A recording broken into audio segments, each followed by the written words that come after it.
अस्सलाम वालेकुम नाज़रीन, मैं हूं आपका मेज़बान बशीर अहमद खान। नाज़रीन, आज हम उस शख्सियत से आपको मुलाक़ी कराएंगे जो शख्सियत किसी नाम के मोहताज नहीं है।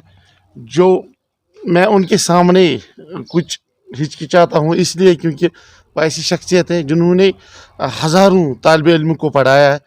हमारे साथ आज हमारी बांडीपुरा की एक हस्ती जिसका नाम है इस्माइल आशना साहब, जो प्रोफेसर थे। आइए नाज़रीन उन्हीं से जानते हैं कि उनकी ज़िंदगी, हालात ज़िंदगी में उन्होंने किस तरीके से अपनी ज़िंदगी गुजारी, कहाँ पढ़ा, कहाँ पले बढ़े वो। अस्सलाम वालेकुम सर। अस्सलाम वालेकुम। वालेकुम सलाम। सर, मैं आपसे ये जानना चाहता हूँ कि आपकी ये जो ज़िंदगी है शुरू कहाँ से आपने की?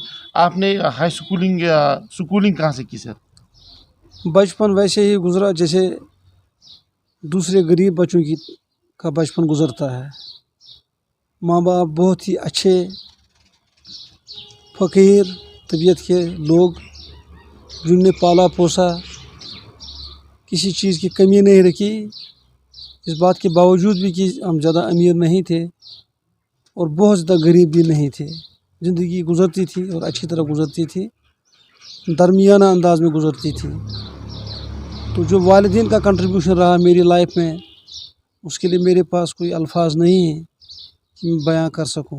उनकी बड़ी मेहरबानियां रहीं मेरे ऊपर और अल्लाह ने मेहरबानियां की। मैं बचपन से ही, एक और ख़ास बात कि मैं क्रिएटिव था बचपन से। ये बहुत बड़ी बात मैंने अपने अंदर महसूस की। जब मैं आज मुड़ कर देखता हूँ, पीछे घूम कर देखता हूँ, तो मुझे ये लगता है कि मैं दूसरे बच्चों से बहुत हद तक मुख्तलिफ भी था, क्योंकि मुख्तलिफ होने की वजह यह थी कि मैं क्रिएटिव था। बिल्कुल सर। तो लिहाजा वो जितने भी मैंने बचपन में जो भी मेरे खेल होते थे, वो अक्सर बच्चों के साथ नहीं होता था, मैं ज़्यादा अकेले हुआ करता था। ऐसा होता है जो राइटर बनते हैं बाद में, बिल्कुल सर। उनका बचपन तकरीबन ऐसे ही होता है। वो बाकी बच्चों से किसी हद तक मुख्तलिफ होते हैं। बचपन तो सबका एक जैसा है, लेकिन जो बाद में राइटर्स बनते हैं उनका माइंड पहले से ही उस चीज़ के लिए अल्लाह ने तैयार किया होता है। उनका बचपन किसी दूसरे अंदाज से गुजरता है। मैं अपने वालिदैन का शुक्रगुज़ार हूँ, रब्बुल आलमीन का शुक्रगुज़ार हूँ कि मुझे ऐसा बचपन मिला जहाँ मुझे कोई सख्ती नहीं मिली, कोई तंगी नहीं मिली, बल्कि मेरी परवरिश मेरे वालिदैन ने बहुत अच्छी तरह से की। तो मैं जब कहता हूँ मैं क्रिएटिव था या सेंसिटिव था, मैं बहुत ज़्यादा सेंसिटिव था। मुझे गरीबी उन दिनों भी मुझे देखी नहीं जाती। या मैं किसी को अगर तकलीफ़ होती तो मैं वो तकलीफ़ बर्दाश्त नहीं करता जो मैं आज महसूस करता हूँ। तो मैं दूसरे को खिलाने में अपना मज़ा हासिल करता था। अपने आप को खिलाने में तन्हा मुझे मज़ा नहीं आता था। दूसरों को खिलाता या दूसरों की खिदमत करता तो मुझे मसरत का तजुर्बा हासिल होता, मैं खुश होता। आज भी अगर मुझे कोई भी शख्स गरीब दिखाई दे, मैं उसकी कम अज़ कम इज़्ज़त करता हूँ। तो सर, मैं ये जानना चाहता हूँ कि आपकी स्टार्ट जो स्कूलिंग वो कहाँ से हुई है? वटपोरा में हम पैदा हुए हैं। आज हम बांडीपुर टाउन में बसते हैं, यहाँ जहाँ आप मेरे साथ हैं, टाउन हॉल के करीब। वटपोरा गाँव जो है वहीं जन्म लिया, वहीं बचपन गुजारा, बल्कि वहीं जवानी का अहम तरीन हिस्सा वहीं गुजरा। वटपोरा की खेतों में, धान की खेतों में, सरसों की खेतों में मेरे अंदर बसने वाला राइटर शायर पला बड़ा हुआ। उसको वो बराबर वो माहौल मिलता रहा जिसकी उसकी ज़रूरत थी। नदियाँ थी उधर, मैं अक्सर मुझे याद आ जाता है कि मैं अकेले जाया करता था उन नदियों के किनारों पे। तो सर, जो आपके बचपन के दोस्त थे उनसे कभी कभार आप मिलते थे, या आज भी वो अगर आपसे रास्ते में या किसी जगह मिले तो उनसे आप कैसा महसूस करते हो और कैसा उनके साथ बातचीत किस अंदाज से करते हो? मेरा ये है कि मैं उधर भी एक मुख्तलिफ शख्सियत का मालिक हूँ। वो ये कि मैंने दूसरे शायरों की तरह या राइटर्स की तरह ज़िंदगी जो है वो तन्हाई में नहीं गुजारी। मैं इंटरेक्ट करता रहा अपने दोस्तों के साथ, साथियों के साथ। उनके साथ जब भी मिलता रहा तो मैं एज़ राइटर नहीं, एज़ कॉमन दोस्त उनका, अच्छा। साथी उनका। आज भी मेरे मुख्तलिफ काम होते हैं, शायरी अलग या राइटर बनना अलग, दूसरे जो समाजी काम है मैं वो करता हूँ और उन कामों से मुझे मसरत हासिल होती है। या मेरे जो दोस्त हैं मुख्तलिफ शोबों से ताल्लुक़ रखते हैं, मैं उनके साथ उसी इस्माइल आशना की तरह बात करते हैं जैसे मैं आज से कई साल पहले किया करता था। मैं एक सोशेबल आदमी हूँ, मैं दूसरों से मिलना पसंद करता हूँ, दूसरों के साथ बात करना पसंद करता हूँ। मैं गैर ज़रूरी तन्हाई को पसंद नहीं करता। मैं जहाँ भी मेरे ख़यालात से किसी को फ़ायदा पहुँचे मैं उनको एक्सप्रेस करता हूँ, इज़हार करता हूँ। मेरे जो ख्वाब हैं मैं शेयर करता हूँ अपने दोस्तों के साथ, अपने भाइयों के साथ, जिनका बड़ा तो सर आपकी जो फैमिली थी कितने नफूस पर वो मुश्तमिल थी, और सबसे बड़ा जो सबसे यानी कि शरारती आप में से कौन था? देखिए, मेरे भाई मैं भी यही कह रहा था आपको, इनका बड़ा कंट्रीब्यूशन है मेरी शख्सियत में, बहुत ज़्यादा कंट्रीब्यूशन। इन्होंने सख्तियाँ खुद उठाई लेकिन मुझ पर सख्तियों को आने नहीं दिया। खुद इन्होंने पता नहीं कभी खाया नहीं होगा, कभी पिया नहीं होगा, लेकिन मुझे कभी ऐसी शिकायत न रखी कि मैं कभी भूखा रहा या मैंने कभी कुछ खाया नहीं। और इन्होंने, जैसे मैं कह रहा हूँ कि सबसे ज़्यादा कंट्रीब्यूशन मेरे पेरेंट्स का, मेरे भाइयों का इन पर्टिकुलर और मेरी फैमिली का इन पर्टिकुलर, इनके साथ मैं रहता हूँ। हम तीनों भाई एक साथ रहते हैं, जॉइंट फैमिली है। लेकिन यहाँ जो बच्चे हैं हमारे, उनको ये तसव्वुर नहीं है कि हम जॉइंट फैमिली में, उनको लगता है कि हमारी एक ही फैमिली है। अच्छा। मुझे अबू कहेंगे, अपने बाप को डैडी कहेंगे, पापा कहेंगे, लेकिन मैं अबू में सबके लिए हूँ। अच्छा। मेरे ताल्लुकात सारे बच्चों के साथ बहुत खूबसूरत हैं, बहुत अच्छे हैं। और वो बच्चे जो हैं वो मेरा इतना ख्याल रखते हैं कि मैं उनके लिए, मेरे पास अल्फाज नहीं कि मैं शुक्रिया अदा करूं। सर मैं ये जानना चाहता हूँ आपसे कि जो आपने अभी कहा कि मैंने गरीबी भी देखी है, सर किस किस्म की गरीबी आपने देखी? क्योंकि आपने अभी कहा कि मेरे जो वालिदैन हैं उनका कंट्रीब्यूशन मेरे साथ बहुत अच्छा रहा, लेकिन गरीबी आपने किस चीज़ की देखी है?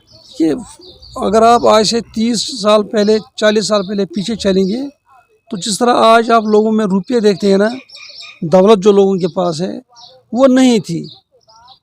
जो घर आज की तारीख में आपको बहुत फाइनेंशियली वेल एस्टेब्लिश लगते हैं, उन दिनों नहीं थे। गाँव में एग्रीकल्चरल लाइफ होती है और एग्रीकल्चरल लाइफ बड़ी खूबसूरत होती है, क्योंकि आपको धान के खेतों के साथ ज़िंदगी गुजारनी पड़ती है। आप दरख्तों के झुंडों के साथ ज़िंदगी गुजारते हैं, आप नदियों, नालों, दरियाओं के साथ अपनी ज़िंदगी गुजारते हैं। शायर के लिए वो बहुत ही इम्पोर्टेंट है। शायर कभी कंक्रीट लाइफ, कंक्रीट महलों में ज़िंदगी नहीं गुजारना चाहता, या तारकोल बिछी हुई सड़कों पे चलना नहीं चाहता।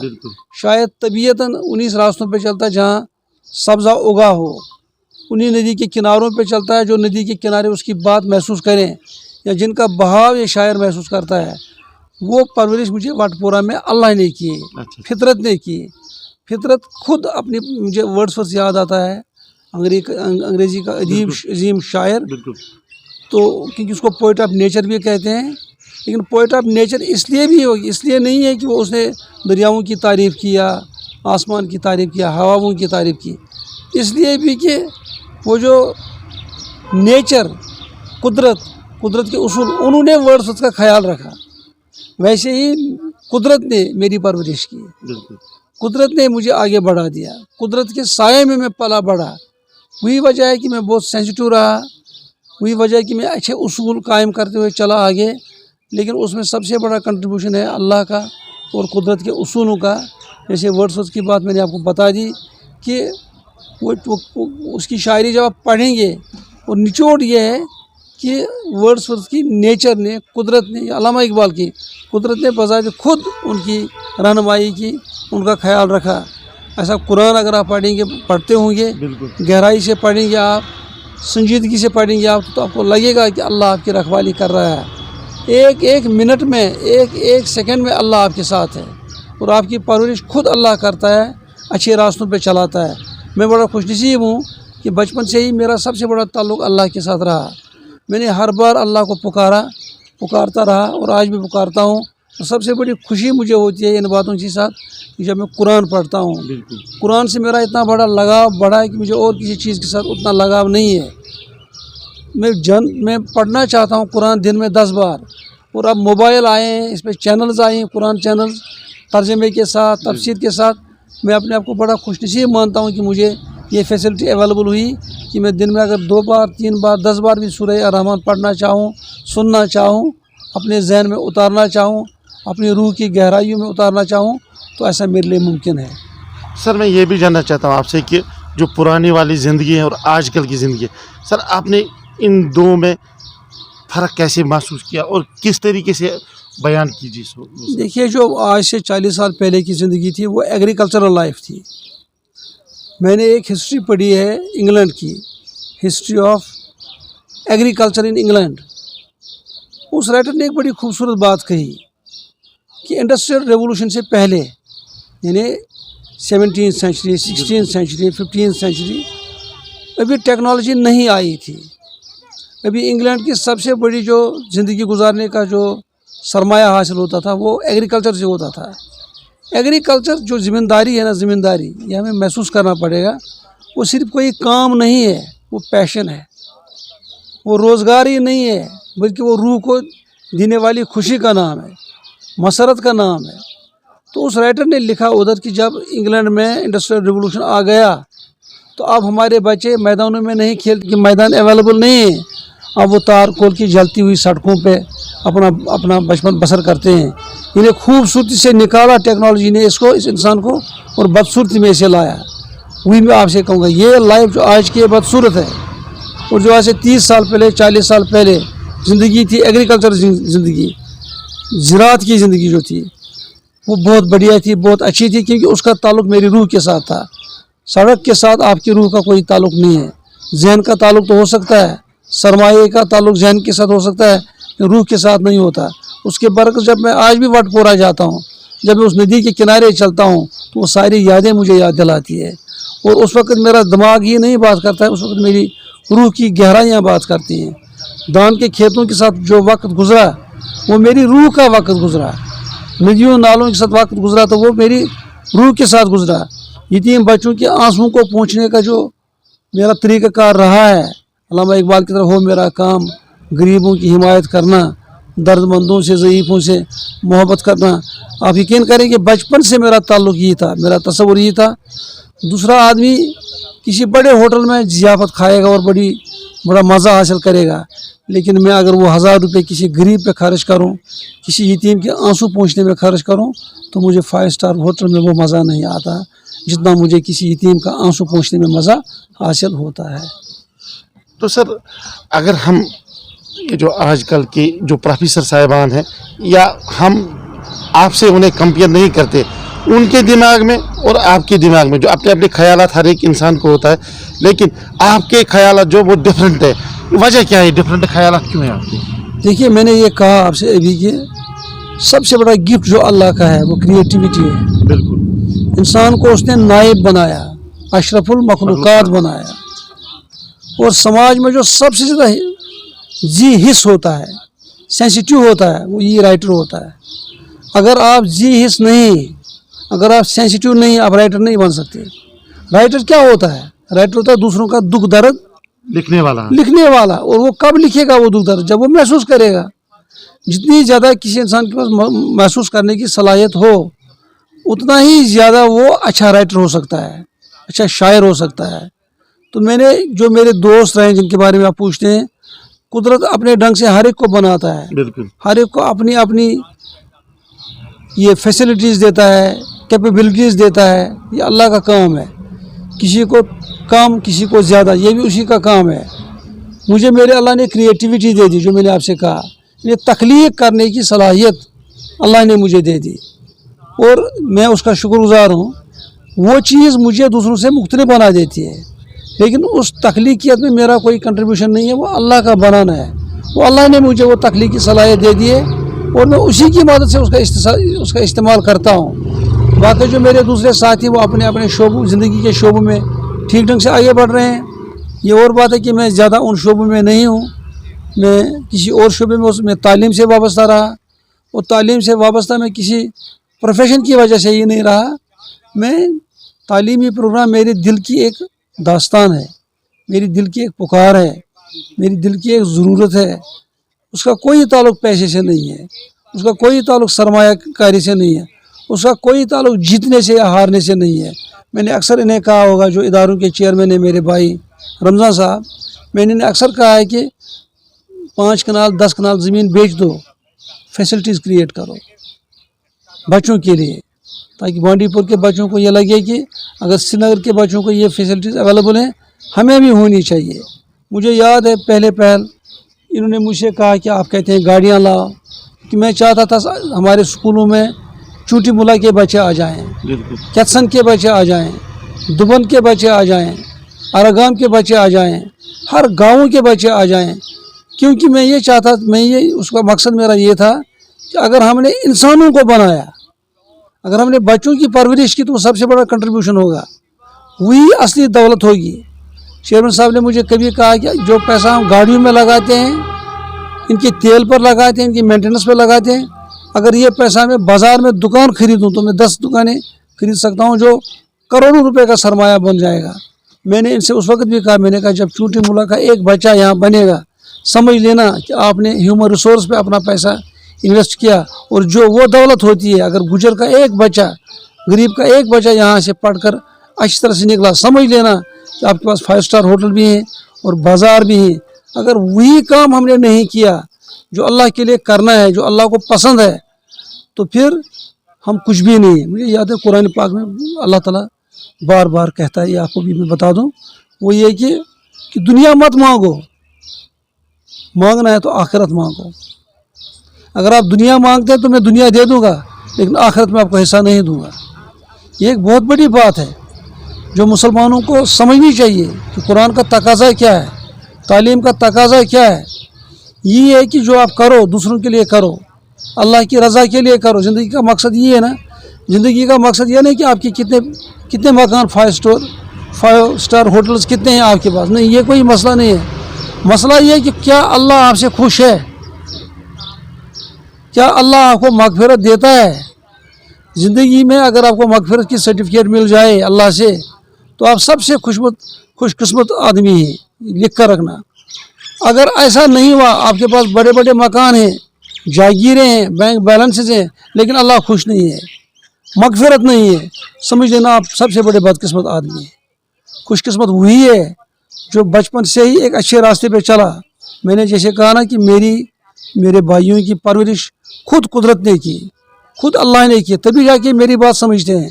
अगर इन्हें हिदायत नहीं मिली होती तो ये मेरी बात नहीं समझते। अगर मुझे अल्लाह ने हिदायत नहीं की होती तो मैं शायद ऐसे काम नहीं करता। यहाँ कोई सोचता है कि मैं राइटर हूँ, मैंने 5 किताबें लिखी, मामला ख़त्म। लेकिन मैं ये कहता हूँ कि जो राइटर दिल में दर्द न रखे गरीब का और उसके लिए प्रैक्टिकली कोई काम न करे, मैं उस राइटर को राइटर नहीं मानता। जो राइटर आंसुओं के बारे में तो लिखता है लेकिन किसी के आंसू पहुँचता नहीं है, भूख के बारे में लिखता है लेकिन किसी की भूख मिटाता नहीं है, मैं उसे राइटर नहीं मानता। उसके राइटर होने से कोई फ़ायदा नहीं सारी दुनिया को। तो मैं उनसे मुख्तलिफ हूँ इस बारे में कि आप जैसे इंटरव्यू मेरा इस वक्त आप कर रहे हैं, मैं ये भी करता हूँ। मैं ETV पे न्यूज़ भी देता हूँ, शेयरबिन में न्यूज़ भी देता हूँ। मैं DC ऑफिस जाकर डेलीगेशन लेकर DC से मिलता भी हूँ। बांडीपुर के गरीब आवाम की आवाज़ बन गया हूँ मैं। मुझे याद है जब कोई यहाँ तैयार नहीं होता है किसी गरीब के साथ जाने के लिए, उसकी गरीब की आवाज़ नहीं है, क्योंकि गरीब DC ऑफिस के कमरे में अंदर नहीं जाएगा, उसको बेचारे को लाइन में बाहर रहना है। और सबसे बड़ी तकलीफ़ मुझे उसी वक्त पहुँचती है जब मैं अपने अफसरों के दफ्तरों के बाहर अपनी बूढ़ी बहनों को, कमज़ोर बहनों को, कमज़ोर माओं को लाइन में खड़ा होकर देखता हूँ। तो मैं समझता हूँ कौन कहता है कि हमने 47 में आज़ादी हासिल की है। हमने कोई आज़ादी हासिल नहीं की। तब अंग्रेज़ हमारे मालिक थे, आज हमारे अपनी औलाद मालिक बन गए हैं। मैं हैरान होता हूँ कि जो अंदर बैठा है कुर्सी, उनको मैं कहता भी हूँ, फिर जो अंदर बैठा है कुर्सी में नौजवान, वो ये नहीं सोचता कि बाहर जो लाइन में लगी है ये मेरी माओं के बराबर है, बहनों के बराबर है। काश मैं किसी डिप्टी कमिश्नर को देखता कि वो खुद बाहर निकलता और फिर उन माओं और बहनों से वहाँ पूछता कि चलो मैंने एक कमरा रखा है आपके लिए, उसमें हमने सोफ़ा लगा के रखे, एक कमरा, एक हॉल रखा हमने, विजिटिंग रूम। तो वहाँ मैं आप लोगों के साथ बैठकर बात करूँगा, बताओ मेरी माँ क्या बताना है। बिल्कुल। मैंने आज तक कोई ज़िला का सरबरा, मैंने आज तक कोई ऐसा अफसर नहीं देखा। लिहाजा मैं ये समझता हूँ कि वो समझ नहीं पा रहे हैं, वो महसूस नहीं कर पा रहे हैं। मैं खुद जब तो आपके पास हज़रत उमर, हज़रत अबू बकर रज़ियल्लाहु तआला अन्हु की मिसालें याद हैं। वो बादशाहों की तरह नहीं, शहनशाहों की तरह नहीं, वो आम आदमी, आम गरीब इंसान की तरह बादशाहत करता था। मैं उस दौर की तमन्ना है मुझ में कि अल्लाह करे, मेरी दुआ है कि जो हमारे लोग ऑफिसर बनते हैं जवानी में, काश अल्लाह उन्हें हिदायत करे और उन्हें समझाए कि जो ये लाइनों में लगी हुई गरीब माएँ बहनें हैं, उनकी जगह लाइन में नहीं, उनकी जगह तो आँखों में है, पलकों पे है। ऐसा वो नहीं करते। लेकिन मैं गज़ल भी लिखता हूँ, नज़म भी लिखता हूँ, ऐसे भी लिखता हूँ, लेकिन गरीब की बेटी के साथ किसी भी दफ्तर में जाता हूँ, मैं उसे अपनी गाड़ी में बैठाता हूँ, मैं कहता हूँ मेरी माँ बैठ, लेकिन तब आऊँगा अक्सर जब पहले चाय पियोगी मेरे घर में। मैं खुद निकलता हूँ, अटेंड करता हूँ, खड़ा रहता हूँ खुद, वो चाय पीने तो मेरे दिल को वो मसरत मिलती है जो किसी को कहीं से मिल नहीं पाती। मैं ये वसूख के साथ कह सकता हूँ। लिहाजा मेरी ज़िंदगी जो है ये एक मुख्तलिफ ज़िंदगी है। उसकी सबसे बड़ी ये वजह है कि अल्लाह ने मुझे एक दर्द को महसूस करने वाला दिल दिया। तभी मैंने अलामा का बिल्कुल पढ़ा ना मैंने, ये बचपन से मेरा तराना रहा है, मेरा मैनिफेस्टो रहा है। गरीब अगर मेरी ज़िंदगी में नहीं है तो मेरी ज़िंदगी कुछ भी नहीं है। ये जो यतीम बच्चे अगर मैं उनका आंसू नहीं पहुँचूँगा तो मैं समझता हूँ कि मैंने दिन में कोई अच्छा काम नहीं किया। एक बहुत बड़ी बात हुई कि आज से 10 साल पहले मैंने ऐसा नहीं सोचा था कि मैं जाता रहा गरीबों के साथ, डेलीगेशंस वकालत करता रहा, उनकी तरफ से एडवोकेट करता रहा हूँ बड़े बड़े मुअज़्ज़ज़ अफसरों के सामने। तो धीरे धीरे इस्माइल आशना एक वॉइस बन गया, सिर्फ शायरी की नहीं, सिर्फ राइटर की नहीं, सिर्फ अपने दोस्तों की नहीं, बल्कि बांडीपुर का जो गरीब है जिसकी आवाज़ बहुत कमज़ोर थी, वो आवाज़, उस आवाज़ के साथ जब से इस्माइल आशना की आवाज़ मिली है, अब वो आवाज़ कमज़ोर नहीं, अब वो आवाज़ मजबूत है। नाज़रीन, ये थे हमारे साथ प्रोफेसर इस्माइल आशना साहब। इन्होंने ये कहा कि मेरी ज़िंदगी गुजरी गरीबों को हिमायत, मदद और यतीमों के आंसू पोंछने में मैंने अपनी ज़िंदगी गुजारी। इस्माइल आशना साहब एक प्रोफेसर थे, लेकिन उन्होंने गरीबों, मोहताजों, लाचारों के लिए अपनी ज़िंदगी सर्फ की है, आज भी ये करते हैं। इसी वादे के साथ दीजिए हमें इजाज़त कि हम आपको और एक नए मेहमान से मुलाकात कराएंगे। दीजिए अपने मेज़बान बशीर खान और कैमरामैन उमर अफजल को बांडीपुरा से इजाज़त। खुदा हाफिज़।